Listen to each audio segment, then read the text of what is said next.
Il y a beaucoup d'initiatives qu'on a connues par le Sénégal Un Toit, il y a beaucoup de choses, mais force est de croire que l'offre de logement n'a pas dépassé 5 000 logements par année, malgré Sénégal Un Toit, malgré le programme des 100 000 logements. Donc pour dire que l'offre n'a jamais été présente, alors que la demande, on dit que c'est 15 000 logements par année. Et donc il y a un déficit qui s'accumule, et on nous parlait en 2016 de 300 000 logements de déficit. Maintenant, les nouvelles autorités ont créé ce qu'on appelle le panel rue, le programme national d'accès au logement et à la rénovation urbaine pour 500 000 logements. Donc les nouvelles autorités ont évalué les déficits à 500 000 logements. Vous comprenez tout de suite que nous, au niveau industriel, on a fait les calculs pour voir que 500 000 logements, c'est un marché potentiel pour 9 000 milliards de francs CFA. 9 000 milliards de francs CFA, on parle de 15 milliards de dollars. Pour vous donner une idée, 15 milliards de dollars, c'est plus que les deux plateformes pétrolières et gazières. Tout le bruit que les deux plateformes ont eu et qu'ils ont réalisé sur 7 ans, 8 ans, c'est 5 milliards pour le gaz, GTA, et 5 milliards pour Sangomar. Mais nous, on parle de 15 milliards de dollars. Donc l'envergure ne sont pas les mêmes. Donc ce qui nous réunit aujourd'hui, c'est voir comment relever les défis qui peuvent se présenter devant nous. Le premier défi, comme on a dit, c'est les débouchés.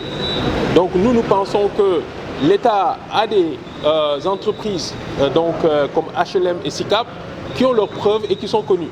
Et ce sont ces deux entreprises en fait qui doivent être devant l'enjeu pour assurer des débouchés aux constructeurs. Parce que les BTP, ceux qui savent construire, ce qu'ils savent faire, c'est construire. Nous, les industriels, on a tout. Donc si jamais l'État arrive à consolider au niveau de la SNHLM et au niveau de la SICAP pour être des acheteurs fermes, parce que nous tous, on a grandi. Moi, mes premières années, je les ai faites à la SICAP. On était dans une maison. Donc vous voyez, beaucoup de gens ont connu ces logements de SICAP, Amitié, Mermoz, Carac, etc. Et c'est ça qu'il faut renaître pour qu'il y ait de la location-vente. Parce que l'essentiel des Sénégalais ne sont pas bancarisés. Donc il faut que ces sociétés de l'État qui ont vocation à faire le logement social se mettent en avant. Et nous pensons que c'est possible. Maintenant, pour l'exécution, nous sommes forts parce que nous avons des entreprises sénégalaises, comme on l'a dit tout à l'heure, qui construisent partout en Afrique. Et la nouveauté va être maintenant l'industrie, parce que le Sénégal s'est beaucoup développé en matière de matériaux de construction. Nous avons les cimenteries, nous avons des aciéries maintenant. Il y a une aciérie qui est en train de se mettre en place, fer à béton, etc. Nous avons aussi une industrie de secondes œuvres. On a Payfort qui fait les carreaux, on a LCS qui fait les câbles, on a CCIS qui fait le PVC. Donc pour dire que l'écosystème de construction industrielle, je dis bien, est là. Donc si on veut construire, on peut ne pas aller à Dubaï pour aller chercher des conteneurs. On peut rester au Sénégal et construire. Et le ministre a émis aussi le vœu qu'on puisse construire avec la latérite, avec l'argile, avec les matériaux locaux. Donc pour dire le risque d'exécution n'est pas là. Donc le seul risque qui est là, c'est le risque de financement. Et le risque de financement, c'est quoi? Si les SNHLM ont accès à la clientèle, mais qui va leur donner l'argent pour que SNHLM puisse acheter? Ce que les industriels et les industries du BTP sont prêts à construire.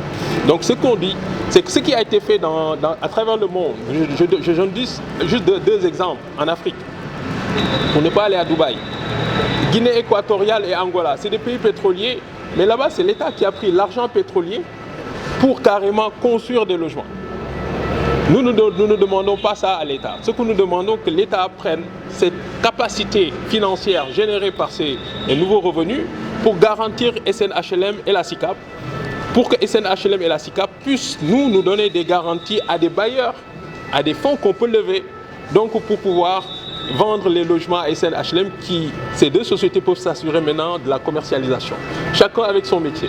C'est vraiment ces trois défis majeurs que nous avons donc pour pouvoir dégoulotter tout et offrir ces 5 000 logements au Sénégal.